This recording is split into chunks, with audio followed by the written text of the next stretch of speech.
Hello guys, welcome to our channel. Today we are discussing elasticity, lecture second. Today we are discussing some important topics that are elastic limits and Hooke's law and modulus of elasticity and types of modulus of elasticity. So हमने last lecture में हमने discuss किया था models of elasticity को नहीं, हमने discuss किया था डेट इज़ स्ट्रेस और स्ट्रेन को हमने अच्छे से डिस्कस किया था, उसके टाइप्स हमने पढ़े थे। सो हमने लास्ट में एक इलास्टिसिटी की इलास्टिक लिमिट्स की को डेफिनेशन बताई थी, that is depends upon for a stress के ऊपर डिपेंड थी। तो ये थी that the maximum stress within which the body regain completely its original state, completely regains its original state. तो ये एक हमारे पास लास्ट में हमने इलास्टिसिटी को हमने डिफाइन किया था। तो ये एक इनफ एक इसकी डेफिनेशन थी हमारे पास। So today we are discussing about, दोबारा से रिकॉल करा देते हैं आपको, that is elasticity, elastic limits को हम दोबारा से आपको रिकॉल कराते हैं।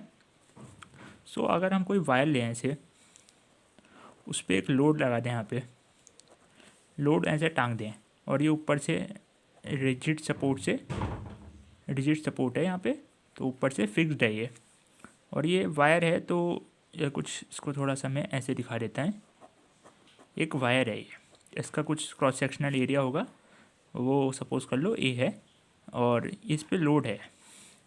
जब हम इस लोड को इंक्रीज़ कर देंगे तो वायर जो होगा स्ट्रेच होना स्टार्ट हो जाएगा।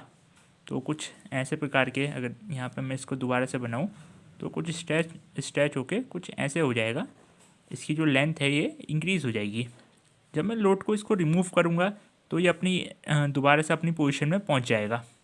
ठीक है, ऐसा जब मैं एक बार और करूँ और एक मैक्सिमम पॉइंट पे पहुँच जाऊँ, तो जो इसके लोड के थ्रू जो फोर्सेस जो इसके ऊपर होंगे वो मैक्सिमम हो जाएंगे। तो जो फोर्सेस होंगे हमारे पास वो हो जाएंगे मैक्सिमम फोर्सेस हो जाएंगे। तो एट दैट पॉइंट ये उस मैक्सिमम फोर्स के बाद ये जो इसकी जो वायर की डिफॉर्मेशन है, मतलब रीगेन हो रहा है, ये वायर अपनी बॉडी जो है रीगेन हो रही है अपनी ओरिजिनल स्टेट में, ये रुक जाएगी। तो ये परमानेंटली डिफॉर्म हो जाएगा। तो वो जो लिमिट है एक, जहाँ पे वो फोर्स की जो लिमिट है, और फोर्स कह सकते हैं या फिर हम उसको कह सकते हैं स्ट्रेस, जो हमने पीछे पढ़ा था, स्ट्रेस पढ़ा था ना। तो जो स्ट्रेस की जो लिमिट है वो मैक्सिमम स्ट्रेस जो है, जिसके बाद से जिसके अंदर ये बॉडी जो है रीगेन कर ले अपनी स्टेट को, या फिर अपनी कंडीशन को रीगेन कर ले, तो उसको हम इलास्टिक लिमिट्स कहते हैं, इलास्टिक लिमिट। ठीक है, तो ये हमने बताया था आपको। सो फिर हम आज के टॉपिक पे आते हैं, दैट इज़ हुक्स लॉ। अब ये हुक्स लॉ क्या है? सो ये फर्स्टली जो हुक्स लॉ है, तो इसको नाम से आपने देख रहे हो कि इसमें जो एक नेम है, ये एक एक्चुअल में एक फिजिसिस्ट हैं, हुक्स, रॉबर्ट हुक्स। ठीक है, तो ये इन्होंने एक 1679 में अपना एक लॉ दिया। एक्चुअल में वो लॉ क्या था? एक्चुअल में वो लॉ कुछ ऐसा था, इन्होंने बताया, दैट इज़ इन्होंने कहा एज, सबसे इनकी जो डेफिनेशन थी, जो इनकी सबसे पहले डेफिनेशन थी, एज ए टेंशन। अगर कोई टेंशन है, कोई सी टेंशन क्या है यहाँ पे, फोर्स के लिए यूज़ हो रहा है टेंशन यहाँ पे स्ट्रेस को भी कह सकते हैं, as a tension, so the strain. अगर कोई टेंशन है तो वहाँ पे क्या होगा, चेंज होगा। स्ट्रेन यहाँ पे क्या है, चेंज। तो वहाँ पे कुछ भी चेंज होगा, चेंज इन डायमेंशन होगा। एक्चुअल स्ट्रेन हमने क्या बताया था, चेंज इन डायमेंशन। सो वहाँ पे कुछ चेंज इन डायमेंशन होगा। तो इनकी सबसे पहली डेफिनेशन ये थी। अब इसको हमने अपनी सिंपल फॉर्म में हमने डिस्कस किया। सो इसको अगर हम इस वाली डेफिनेशन से देखें, सो जो इसमें एक्सटेंशन हो रही है, जो भी इसमें जो चेंजेस आ रहे हैं, एक्सटेंशन जो प्रोड्यूस हो रही है, एक्सटेंशन क्या मतलब जो चेंज इसके अंदर चेंज दिख रहा है हमें, वो जो चेंज है वो प्रोपोर्शनल किसके है हमारे पास, जो चेंज प्रोड्यूस हो रहा है इस वायर में वो प्रोपोर्शनल है अपने पास लोड के। जितना हम लोड बढ़ा देंगे उतना ही चेंज इसके अंदर बढ़ जाएगा, ठीक है। तो जितना वो लोड हमने बढ़ाया, तो लोड एक्चुअल में है क्या यहाँ पे, कोई फोर्स, तो जितना मैंने इसके ऊपर फोर्स प्रोड्यूस किया उतने इसके अंदर चेंज जो है इंक्रीज़ हो गया, ठीक है।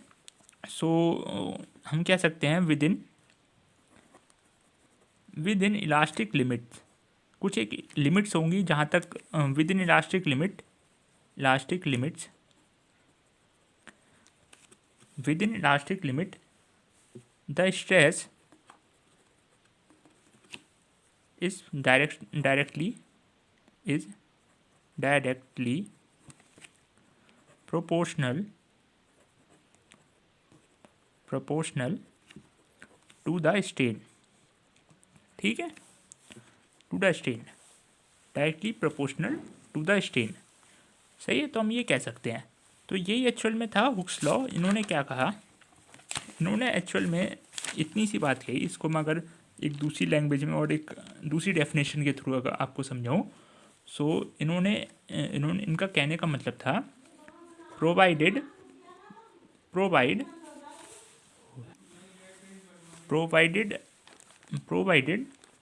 द स्ट्रेन इज स्मॉल, जो हमने जो स्ट्रेन जो प्रोड्यूस हुआ है या उसमें जो provided the strain is small, जो उसमें स्ट्रेन जो प्रोड्यूस हुआ है या फिर जो हमने स्ट्रेन देखा वो क्या है, छोटा है, बहुत छोटा है। सो द जो स्ट्रेस है, तो जो स्ट्रेस हम देख पा रहे हैं, एक्चुअल में यहाँ पे स्ट्रेन क्यों आया, पहले हमने स्ट्रेन लिखा सबसे पहले। तो हम प्रैक्टिकली देखें तो अगर कोई हमने रॉड ली, उसके अंदर कुछ चेंज है तो वो आपको दिख सकता है, एक्चुअल में नेक राइस है उसमें कुछ चेंज आप महसूस कर पा रहे हैं, तो उसके थ्रू हम लिख सकते हैं। ये अपने पास एक परफेक्ट डेफिनेशन है, provided the strain is small. अगर ये जो स्ट्रेन जो इसमें प्रोड्यूस हुआ है, मतलब जो भी चेंज इसके अंदर प्रोड्यूस हुआ है, तो ये जो चेंज है बहुत ज़्यादा छोटा है, बहुत जब छोटा चेंज है ये, तो जो स्ट्रेस होगा इज प्रोपोर्शनल होगा, प्रोपोर्शनल टू द स्ट्रेन, ठीक है। तो एक्चुअल में जो पीछे जो डेफिनेशन थी, ये उसी के थ्रू एक डेफिनेशन हम और लिख सकते हैं, that is provide the strain is small the stress is proportional to the strain. So हम क्या कह रहे हैं, that stress directly proportional to strain for a body within elastic limits हैं, okay. And then here we remove this sign and write their equal, और यहाँ पे अगर हम प्रोपोर्शनैलिटी को हटाते हैं तो कुछ एक कांस्टेंट ऐड करते हैं। तो सपोज कर लो हमने कोई एक कांस्टेंट लिया a, और ये स्ट्रेन से इसकी मल्टीप्लाई हो गई, तो ये कांस्टेंट की जो वैल्यू है ये इन दोनों वैल्यूज़ पे डिपेंड करेगी, ठीक है। तो अगर हम ऐसे लिखें, that is stress upon strain equals to A, और ये क्या है, कांस्टेंट है। सो ये इस कांस्टेंट को हम क्या कहेंगे, ये coefficient, that is our coefficient of elasticity,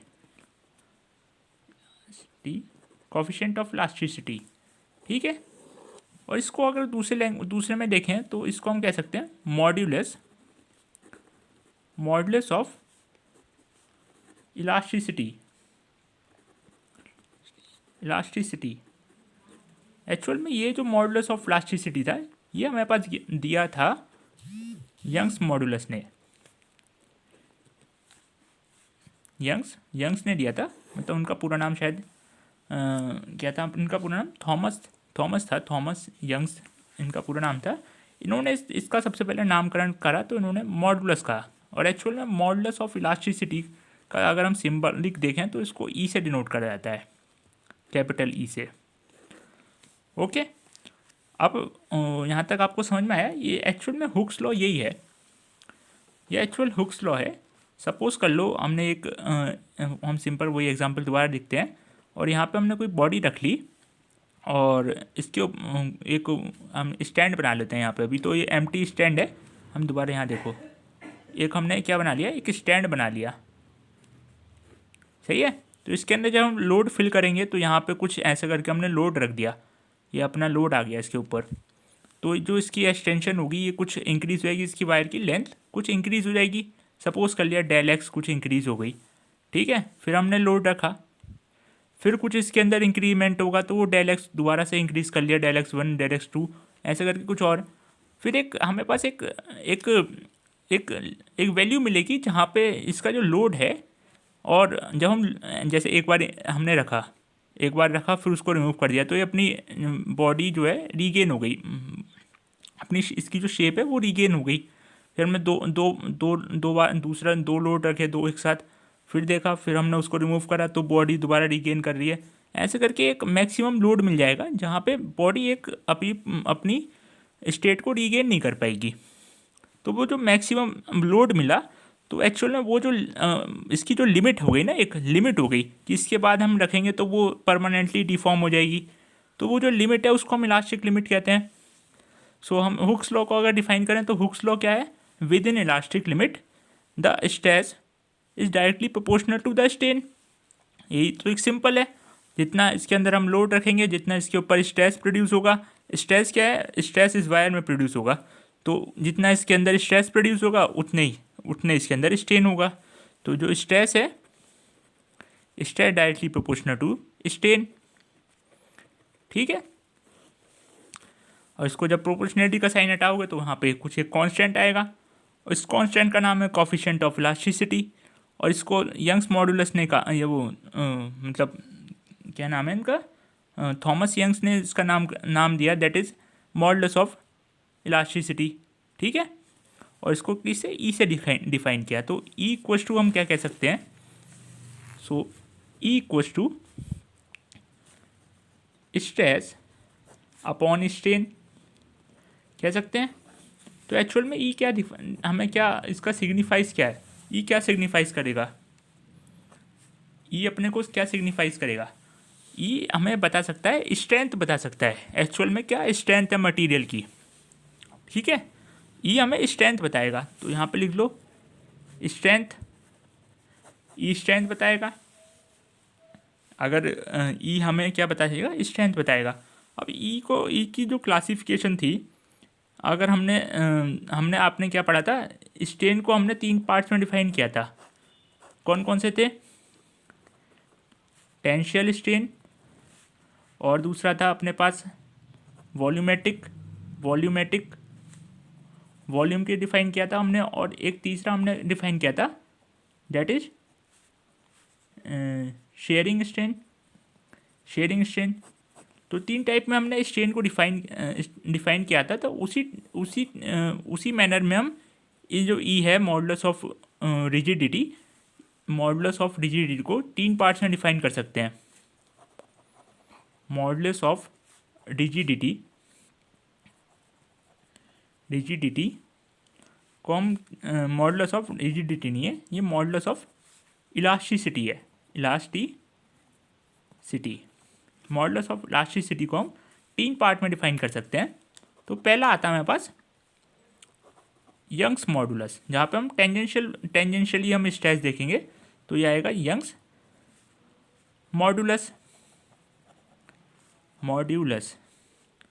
इसका सिंबल होता है वाई, ठीक है। फिर दूसरा आता है बल्क मॉडुलस,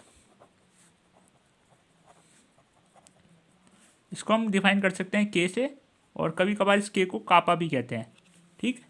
थर्ड आता है हमारे पास यंग्स मॉडुलस हो गया, और ये आ गया हमारे पास bulk modulus, shared modulus,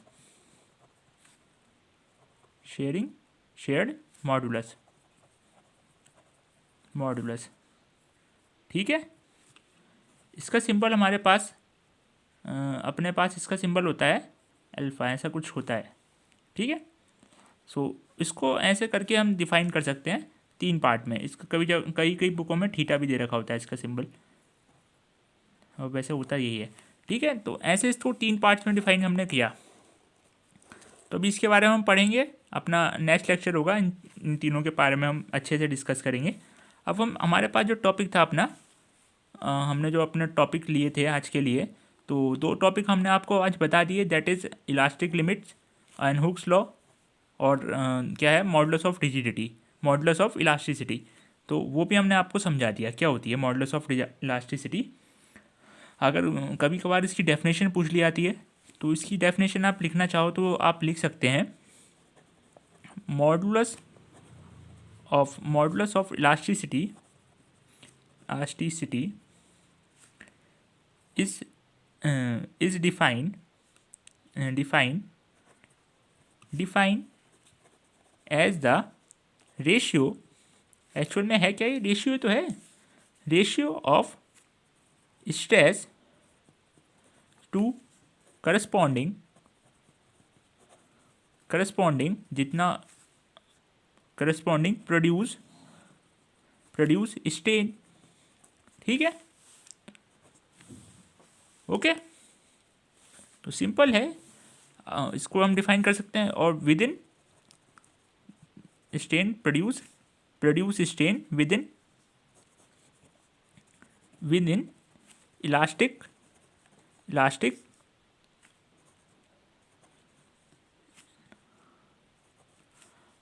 limit. ठीक है, तो इसकी डेफिनेशन कभी बार पूछ ली जाती है, तो आप इसको याद रखें। इसको डिफाइन करते हैं ई से, और इसकी अगर हम यूनिट देखें, तो हमने जो स्ट्रेस की यूनिट क्या बताई थी आपको, स्ट्रेस की यूनिट होती है न्यूटन मीटर की इन्वर्स में 2, और स्ट्रेन जो होती है यूनिट लेस होती है, तो यहाँ पे कोई यूनिट इसकी होगी नहीं, स्ट्रेन की यूनिट नहीं होती, तो इसकी यूनिट सिंपल यूनिट क्या हो गई, न्यूटन मीटर इन्वर्स 2। ठीक है, और डायमेंशन देखेंगे तो वो इसकी वो सेम डायमेंशन होंगी जो स्ट्रेस की डायमेंशन होती है। ठीक है, ओके देन। और अब हम अपने टॉपिक पे एक और टॉपिक देखते हैं अपना, डेट इज़, सो हम स्टार्ट करते हैं अपना यंग्स मॉडुलस से। तो हम लिख लें अपना पहला topic, Young's modulus,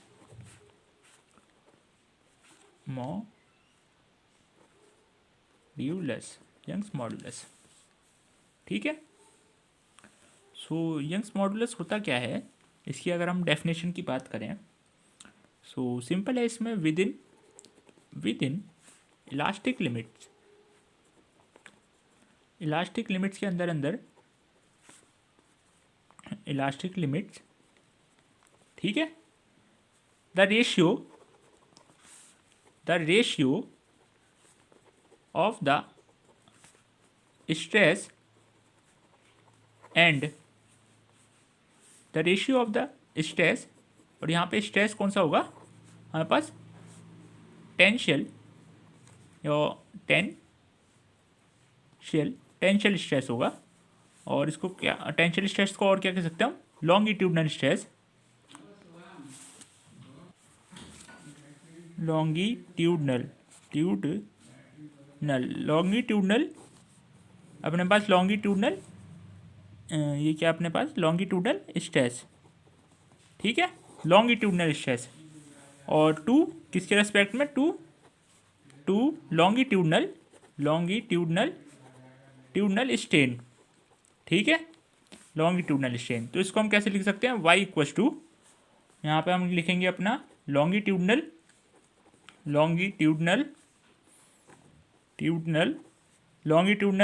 stress upon longitudinal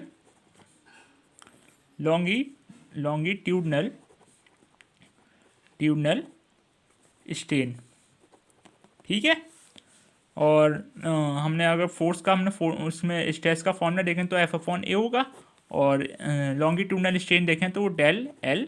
अगर यहाँ पे हम कोई भी ये लें और इस पर फोर्स लगाएं इधर की डायरेक्शन में, तो इसकी जो चेंजेस होगा कुछ इस प्रकार होगा, इसकी जो लेंथ है वो इंक्रीज़ हो जाएगी। तो ये सपोज कर लो ये डेल एल, इससे डेल एल जो है ये इंक्रीज़ हो गई, इस डायरेक्शन में फोर्स लग रहा था और ये अपने पास इंक्रीज़ हो गई। तो यहाँ पे increase length upon original length, और ये इक्वल्स टू होगा वाई के। ठीक है,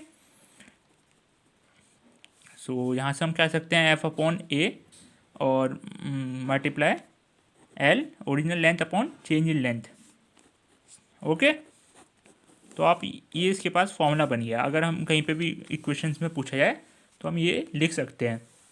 ठीक है, आप देख पा रहे होंगे ये चीज़ अगर दोनों के यहाँ कांस्टेंट हैं और हम अगर फोर्स भी कांस्टेंट कर दें तो ये जो होगा चेंज इन लेंथ ये इस पर डिपेंड करेगा।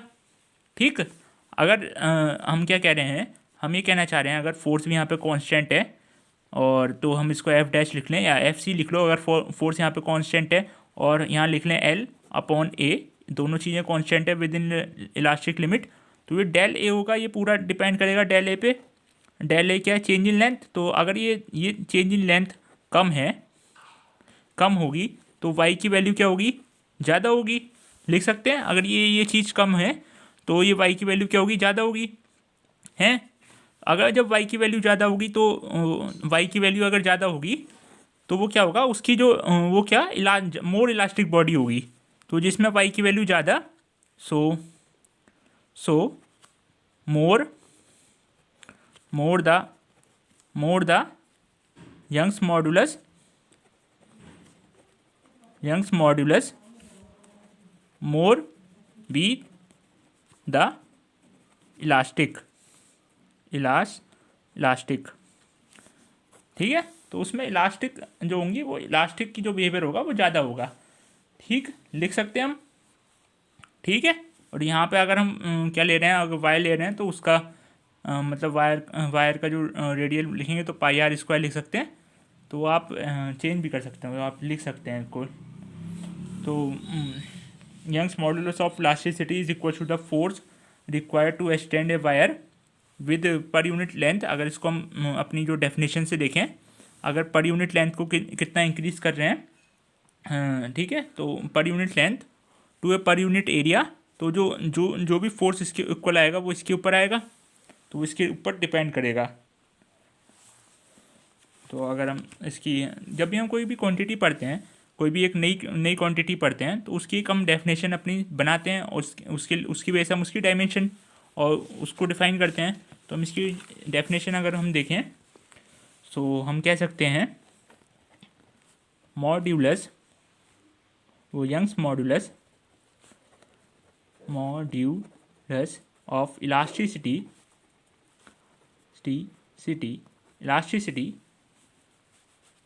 इज इक्वल, हमने क्या कहा, उसके जो इक्वल टू द फोर्स, जो फोर्स था उसके इक्वल होगी। फोर्स क्या कर रहा है वहाँ पे, फोर्स क्या करेगा वहाँ पे, फोर्स रिक्वायर्ड टू, हम लिखेंगे इंक्रीज, तो यहाँ पे एक्सटेंड लिख लो, extend the wire, extend the wire of a unit length. Wire की लेंथ क्या है, यूनिट लेंथ है। ठीक है, of unit area of cross section. ठीक है, बाय इंक्रीज, एक्सटेंड किस में करें, by unit amount. So that is the force required, जो भी फोर्स रिक्वायर्ड होगा तो हम क्या कहना चाह रहे हैं, डेट इज, अगर जो वाई है वो इक्वल्स टू हो जाएगा एफ के, जब यहाँ पे जो इसकी लेंथ है वो 1 है और ये जो एरिया है ये भी 1 है और जो चेंज आएगा वो भी 1 है, ये सब चीज़ें 1 हैं, तो वाई इक्वल्स टू एफ के हो जाएगा। ये है, ये बात कह रहे हैं हम। ठीक है, तो ये यहाँ पे हम लिख सकते हैं। ठीक है, तो ये हम लिख सकते हैं।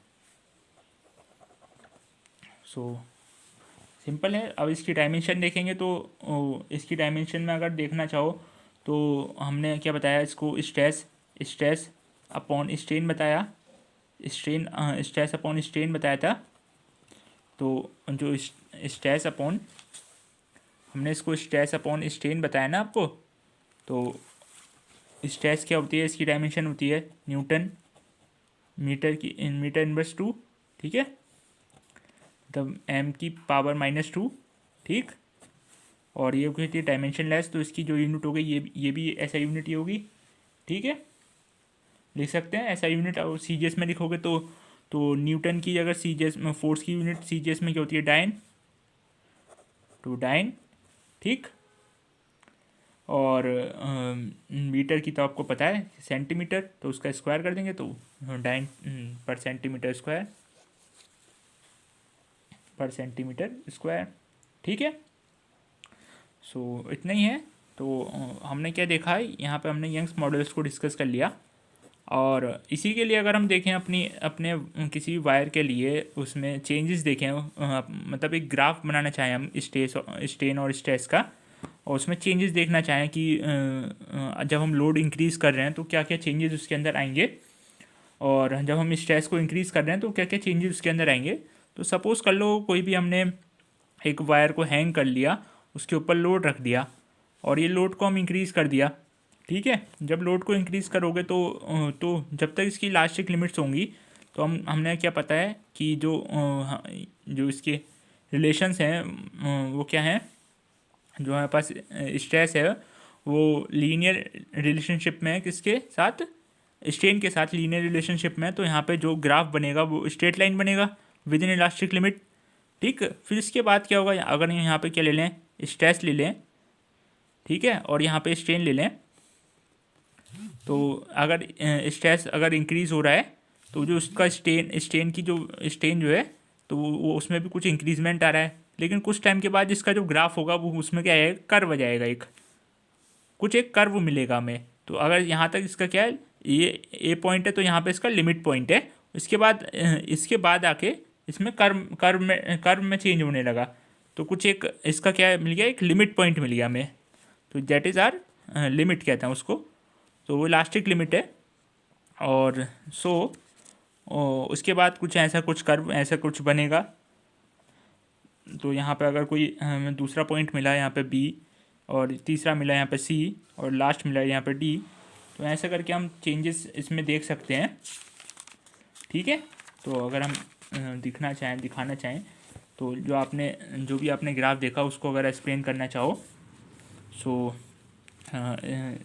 एक्सप्लेन करना चाहो, सो हम क्या कह सकते हैं, डेट इज़ कुछ जहाँ पे हमने पॉइंट हमने ए दिखाया है वो क्या है, मेरे पास लिमिट पॉइंट है, इलास्टिक लिमिट। तो उसके अंडर जो होगा अपने पास हुक्स लॉ हो जाएगा फॉलो, हुक्स लॉ ओवेज, तो हुक्स लॉ क्या हो जाएगा, फॉलो हो जाएगा। उसके बाद के लिए जो स्मॉल स्ट्रेन के लिए, जो स्मॉल स्ट्रेस के लिए जो स्ट्रेन की वैल्यू होगी वो जाएगी, इंक्रीज हो जाएगी, वो ज़्यादा आएगी। फॉर स्ट्रेस क्या कम के लिए भी स्ट्रेन की वैल्यू ज़्यादा आएगी। तो ये प्रोपोर्शनैलिटी का साइन जो है ना, ये नहीं, ये इसके बीच के इसमें क्या होएगा, डिस्टर्बेंस आ जाएगा, तो ये प्रोपोर्शनैलिटी का साइन हट जाएगा, ओके। अब हमने ये पॉइंट बी लिया था, अब जो बी पॉइंट पे पहुंचेगा तो वो क्या है, मतलब वो पॉइंट है जहाँ पे उसके अंदर कुछ एक क्या कह सकते हैं आप, वो पॉइंट है जहाँ पे ये जो इसकी जो वैल्यू है वो एकदम मैक्सिमम पॉइंट पे है। बिल्कुल ऐसा है कि जैसे उसके बाद से जो हो जाएगा कुछ चेंजेस उसके अंदर आने स्टार्ट हो जाएंगे, ठीक है। तो वही एक ये जो पॉइंट है वहीं पे हम क्या पता कर, ये जो पॉइंट है ए वाले पॉइंट पे, तो इसकी जो स्ट्रेस की वैल्यू होगी वो वहाँ पे क्या होगी, मैक्सिमम वैल्यू होगी, जिसके लिए हमें क्या मिल रहा होगा, एक स्ट्रेन मिल रहा होगा। तो वहाँ पे इसके बाद अगर हम बी पे देखें तो यहाँ पे भी जो स्ट्रेस होगा वो तो मैक्सिमम होगा, लेकिन यहाँ पे स्ट्रेन क्या होगा, यहाँ पे स्ट्रेन मैक्सिमम होगा, लेकिन यहाँ पे विद इन इलास्टिक लिमिट्स नहीं होंगी, यहाँ पे हुक्स लॉ फॉलो नहीं करेगा, ठीक। तो वो इसके बाद वो बॉडी जो है परमानेंटली डिफॉर्म होना स्टार्ट हो जाएगी, ओके, ठीक है। तो इतना समझ में आया। फिर इसके अगर हम आगे देखेंगे तो कोई हमने सी पॉइंट लिया था, तो ऐसे सिमिलरली सी पे कुछ और चेंजेस दिखेंगे हमें, ऐसे डी पे कुछ और चेंजेस दिखेंगे। तो अलग अलग उस पर हमें अलग अलग चेंजेस दिखेंगे, तो उसको हम लिख सकते हैं कुछ, मतलब अगर सपोज करो सी पे हमने देखा तो हमने डी पे देखा, सी पे देखोगे तो क्या होगा कि इसका जो एरिया था, एरिया जो था, एरिया की जो थिकनेस थी, मतलब जो भी एरिया था, area of cross section, cross sectional जो एरिया था वो क्या हो जाएगा, कम होने लग जाएगा। तो एरिया क्या हो जाएगा, कम होने लग जाएगा। ठीक, अगर किसी हमने ऐसे लेंथ को अगर ले रहे हैं ऐसे करके, जब इसको ज़्यादा स्ट्रेस कर देंगे हम, तो यहाँ पे जो एरिया वाला जो एरिया, इसके बीच का जो एरिया ये वाला, ये जो इसका एरिया है वो हो जाएगा, वो कम होने लग जाएगा। और डी पे आके ये पूरा जो बॉडी, ये जो है ये पूरा ब्रेक हो जाएगा। तो ये डी जो होगा इसका ब्रेकिंग पॉइंट होगा, और जहाँ पे सी पॉइंट है ये इसका क्या है, ये इसका टेंजेंशियल, मतलब ये एक स्ट्रेंथ है जहाँ पे आके, ये वो पॉइंट है जहाँ पे इसका एरिया कम होना स्टार्ट हो गया, तो वो स्ट्रेंथ पॉइंट है। ठीक, ठीक है, चलो समझ में आता है, सही है। ठीक है, तो आज काफ़ी कुछ आपने सीख लिया। सो आज के जो पॉइंट्स थे मैं उसको दोबारा से रिकॉल करा देता हूँ आपको। हमने सबसे पहले क्या सीखा था, इलास्टिक लिमिट सीखा। फिर हमने उसके बाद हुक्स लॉ सीखा, हुक्स लॉ पढ़ा। हुक्स लॉ क्या कहता है, ये एक हुक्स लॉ क्या है, एक फंडामेंटल लॉ है, एक ये फंडामेंटल लॉ है। ठीक, फंडामेंटल लॉ है। हुक्स लॉ की हमने दो डेफिनेशन सीखी थी। एक था हमारे पास standard definition, provided the strain is small, वही वाली जो हमने डेफिनेशन पढ़ी थी वो स्टैंडर्ड डेफिनेशन थी। और एक हम दूसरी डेफिनेशन हमने पढ़ी विद इन इलास्टिक लिमिट, जो इलास्टिक लिमिट पे डिपेंड कर रही थी। अगर आपको कहा जाए कि इलास्टिक लिमिट आपको नहीं पढ़ा इससे पहले, तो हम जो स्टैंडर्ड डेफिनेशन है उसके थ्रू हम लिख सकते हैं। अगर आपने इससे हुक्स लॉ से पहले इलास्टिक लिमिट पढ़ रखा है तो उसको हुक्स लॉ को इलास्टिक लिमिट की डेफिनेशन के थ्रू हम डिफाइन कर सकते हैं। तो दोनों मैंने आपके लिए बता दिया। तो इसके बाद हमने पढ़ा मॉडुलस ऑफ इलास्टिसिटी, और उसको हम ई से दिखाते हैं। और उसमें मॉडुलस ऑफ इलास्टिसिटी में हमने क्या देखे, तीन टाइप की हमने स्ट्रेन पढ़े हैं, तो वो तीन टाइप से डिफाइन हो सकती है। तो सबसे फर्स्ट हमने पास था यंग्स मॉडुलस ऑफ इलास्टिसिटी, पूरा नाम इसका ये है। दूसरा हमारे पास क्या था, bulk modulus of elasticity. Third होता है हमारे पास मॉडुलस ऑफ रिजिडिटी, जो कि हमने उसको शेयर्ड मॉडुलस भी कहते हैं। और मॉडुलस ऑफ रिजिडिटी इसको हम ईटा से दिखाते हैं। मैंने वहाँ पे आपको लिखा था अल्फ़ा, लेकिन उसको हटा देना, इसको ईटा से दिखाते हैं। स्टैंडर्ड बुकों में ईटा से दिखाते हैं, कई जगह अल्फ़ा भी लिख देते हैं, क्योंकि ये होता है एंगल होता है ना, तो उसको अल्फ़ा भी लिख देते हैं, लेकिन लिखते इसको ईटा से ही है। ठीक है, तो इसको ये है मॉड्यूलस ऑफ रिजिडिटी। इसमें क्या होगा, इसमें टेंजेंशियल स्ट्रेस प्रोड्यूस हो रहा होगा। ओके, ठीक है, तो इतना समझ में आया आपके। तो आज का लेक्चर हमने पास इनफ हमने पढ़ लिया। और यंग्स मॉडुलस में क्या होगा, ये इसमें लॉन्गिट्यूडनल स्ट्रेन और लॉन्गिट्यूडनल स्ट्रेस की बात हो रही होगी। तो यहाँ पर कोई भी लेंगे तो हमने ये लिया, तो इसमें जो चेंजेस होगा तो उसके थ्रू इसमें जो चेंजेस होगा वो लॉन्गिट्यूडनल चेंज होगा, मतलब वन डायमेंशनल चेंज होगा। लेकिन हम जब बल्क मॉडुलस की बात करेंगे तो वहाँ पे पूरे 3 डायमेंशनल में चेंज होगा। जैसे हम बात करें बल्क मॉडुलस की, सो जैसे हमने ये ले लिया, क्यूब ले लिया, तो इसके ऊपर क्या होगा, इसके ऊपर कुछ स्ट्रेस प्रोड्यूस हो रहा होगा सारे सरफेसेस पे। तो यहाँ पे पूरे बल्क में बात हो रही होगी, इसके आउटर सरफेस पे भी। तो यहाँ पे पूरे क्या होगा, बल्क में बात हो रही है, तो पूरा बल्क है। तो यहाँ पे चेंज इन जो हमारे पास स्ट्रेन होगा, change in volume upon original length होगा। यहाँ पास स्ट्रेन का फॉर्मूला यहाँ यूज़ होगा। और यहाँ पे स्ट्रेस क्या होगा, स्ट्रेस तो अपना वही रहेगा, एफ अपॉन ए, सिंपल है। ठीक, और यहाँ पे फॉर्मूला क्या बनेगा, स्ट्रेस अपॉन स्ट्रेन, इसको दिखाते हैं के से। ठीक है, स्ट्रेस अपॉन स्ट्रेन और ये किस पे डिपेंड कर रहा है, जहाँ पे अगर जिसका वॉल्यूम ज़्यादा, जहाँ पे वॉल्यूम में चेंज कम होगा, फॉर ए स्ट्रेस जिसमें वॉल्यूम में चेंज होगा वो ज़्यादा कंप्रेसिव होगा, कंप्रेसिव जो वो ज़्यादा कंप्रेस हो पाएगा, और जिसमें वॉल्यूम में चेंज ज़्यादा होगा वो थोड़ा कम कंप्रेस हो पाएगा। समझ गए? ठीक है, जैसे कि हमने यंग्स मॉड्यूलस में पढ़ा, जहाँ पे जिसकी यंग्स मॉड्यूलस की वैल्यू ज़्यादा है वो ज़्यादा इलास्टिक बॉडी है।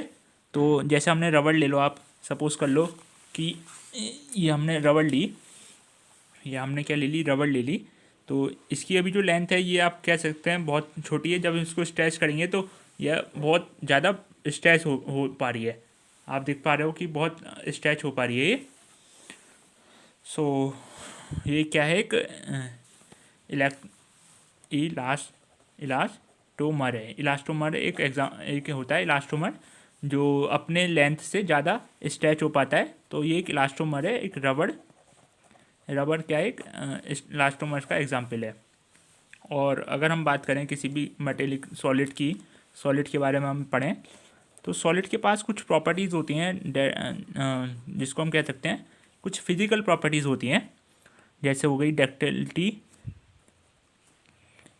डक्टिलिटी और क्या होती है हमारे पास, ब्रिटल, मेलेबिलिटी, ठीक है।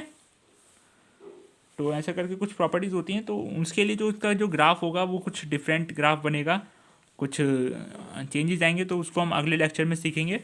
तो आज के लिए लेक्चर इतना ही है। तो जो भी हमने सीखा आप एक बार रिकॉल कर लेना, दोबारा से देख लेना। और ये चैप्टर अगले चैप्टर में हम इसकी रिलेशन सीखेंगे और पॉइजन्स रेशियो के बारे में हम जानेंगे कि what are Poisson's ratio. So thank you to all, thank you.